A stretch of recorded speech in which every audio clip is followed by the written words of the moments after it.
I loved it. I mean, it was really nice because it was small, and there was some really felt like some real powerful conversations going on. And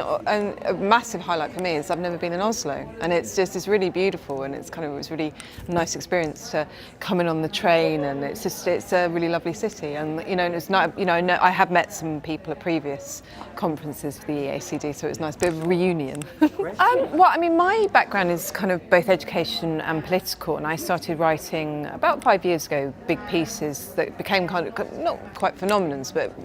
got a lot of attention in the national press, the international press actually, on kind of what was then I kind of called teenage life, and kind of perhaps the grittier side of it. And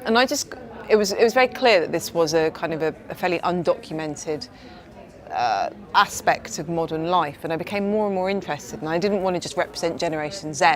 as the kind of the dark stuff that is the headline stuff, because I think a lot of being young is all the kind of the mediocre and the boring stuff, and then obviously so it was like the highlights and the extremes and all the stuff in the middle. So I started kind of collating these interviews, and in the end I interviewed about 3,000 of them, and it became my book, Generation Z, and now we're looking much more towards a European market, and obviously with the film as well. So Generation Z, the first book, was quite UK oriented, and now I kind of want to sort of stretch it out as a more kind of international basis. I think from the communication point of view is that communication has completely changed, and our channels of communication, kind of the powerful channels of communication, obviously were traditionally more things like newspapers and magazines and television, and that was true for kind of brands and companies. And there's been a complete shift in the landscape, and all the kind of the powerhouse communication kind of happens online,